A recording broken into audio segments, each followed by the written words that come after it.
Chadwick Boseman. I'm here to promote the movie 42, which premieres April 12th.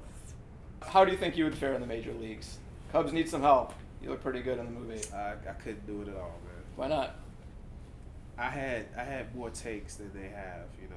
Like they only have one take in real life, and so. What's the most comical thing that happened then in terms of, was there a take where you looked particularly unprofessional as a baseball player, or what are you thinking of when you say that?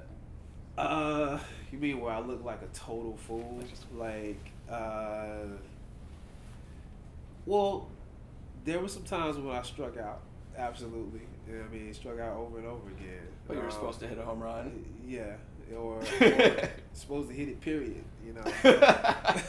there are definitely times when I did that. What do you say in that situation?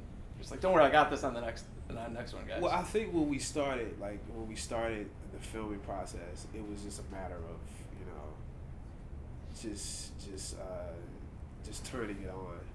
And so it's the first time we had a crowd out there, and it just took a second to just sort of, you know, relax and bridge the gap between, you know, you're playing, you're rehearsing this, and you're practicing, and now the camera's rolling, and you have to do it, and that's an adjustment. That's an adjustment. That's all it was. But I mean, at a certain point, you wonder, like, oh, like, I hope I really can't do this. That's it. Why do you think you got the role? I don't know. I really don't know. I know that Brian Helgeland and I think we realized that we would be making the same movie. I think when you're a director,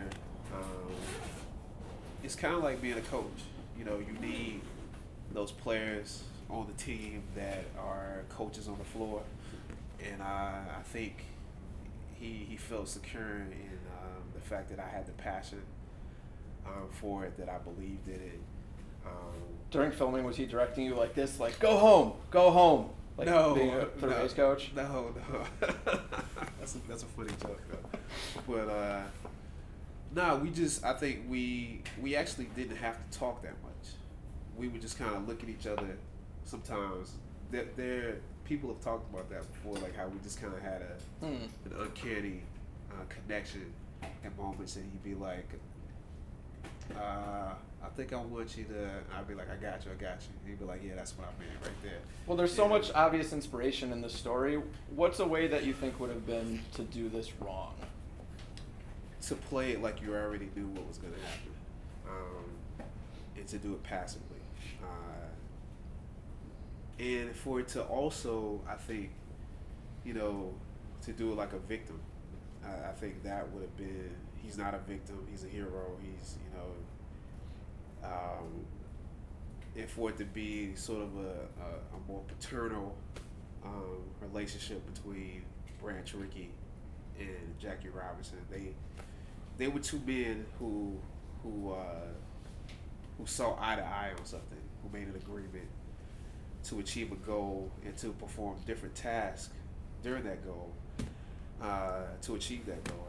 And I feel like those pitfalls have been made in movies like this. And I don't think we did. I don't think we did any of that stuff. So.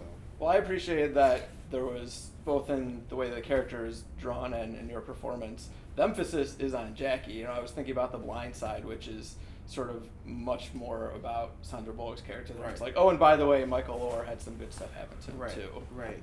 But the true story is his story. Exactly.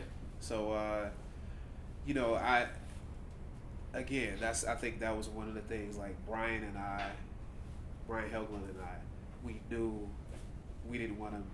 Nothing against Blind Side, you know, it's a great movie, but we knew that wasn't this movie, and that the iconic character is Jackie Robinson, and we had to follow that.